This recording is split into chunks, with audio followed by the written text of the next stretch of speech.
Utjelovljeni Bog u Isusu Kristu, čovječanstvu otkriva svoju ljubav čistu. Neposluhom naših praroditelja vidljiva su nam fizička tijela, dok su duhovna tijela skrivena. Vidljivim se pokazao Bog u poslanju svoga Sina.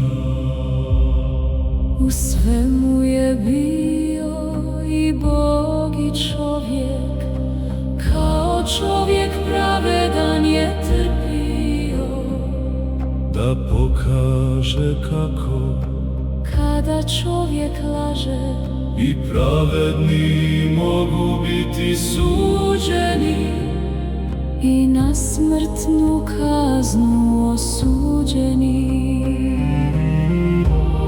Kroz vjekove sve se događalo, a za mnogo toga nikada se nije znalo. Bože, hvala na Sinu Isusu, Na Mariji Isusovoj majci i na svemu od Tebe danome.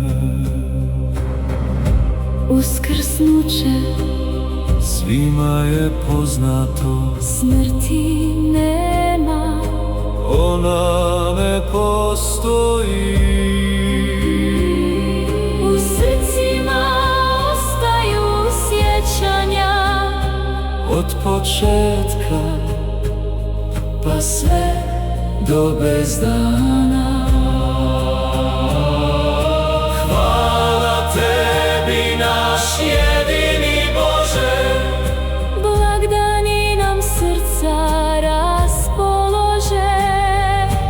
radujmo se svakome blagdanu, Bogu hvala za ljubav nama danu.